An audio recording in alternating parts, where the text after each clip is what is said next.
1628, la peste apparaît à Toulouse et tue des milliers de gens.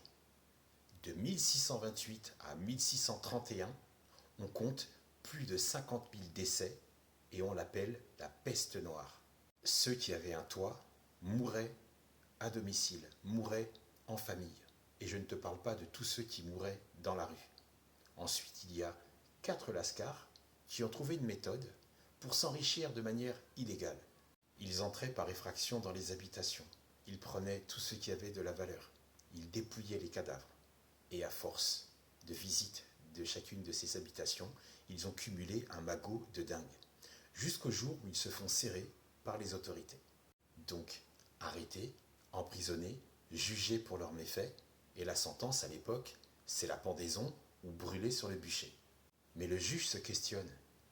Comment ces 4 voleurs ont pu entrer dans les maisons contaminées sans contracter la peste et aucune forme de contagion? Le juge sait que ces 4 voleurs ont un secret. Il leur propose de tout balancer en échange de la vie sauve. Ils balancent tout.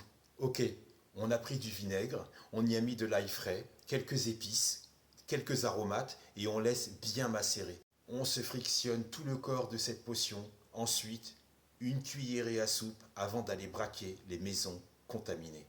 Et le juge doit répondre, c'est tout? Quelle est la liste précise? Quels sont tous les ingrédients? Après avoir dévoilé la liste, mais une partie des ingrédients qui constituaient le secret de cette formule, le juge tient parole. Mais il ordonne à tous les 4 la pendaison. Même si la liste est incomplète, depuis, on l'appelle le vinaigre des 4 voleurs. 1631, c'est la fin de l'épidémie, mais elle revient en 1720, mais à Marseille.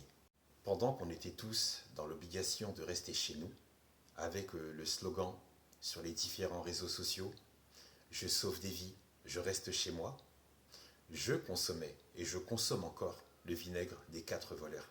Si tu veux connaître la liste précise de tous ces ingrédients, laisse-moi un commentaire et que la paix soit avec toi.